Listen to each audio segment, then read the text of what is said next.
দিল্লিতে 3 দিন আগে যে ঘটনাটি ঘটেছে গুরগাঁয়ে, তো সে ভাইটি পিৎজা ডেলিভারি বয়, সে ডেলিভারি কাজ করতো।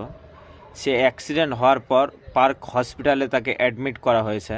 সেখানটায় নাকি তার কিডনি, কলিজা, আরও অনেক কিছু পার্টস তার বের করে নেওয়া হয়েছে।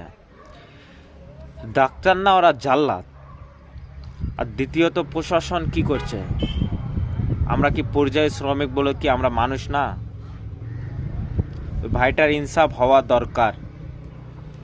আমরা প্রশাসনের কাছে আবেদন করব, যে অ্যাক্সিডেন্ট করেছে তাকে গ্রেপ্তার করো, এবং যে পার্ক হসপিটালের যে ওনার তাকে গ্রেপ্তার করো। তার গাফলতের কারণে ওই ভাইটি আর নেই, পরকালের দেশে চলে গেছে। এবং সে ভাইটি ছিল বাঙালি একমাত্র কথা, এবং আমাদের আশেপাশে গ্রামে দক্ষিণ দিনাজপুর জেলায় তার বাড়ি। ভাইটার ইনসাফ হওয়া চাই।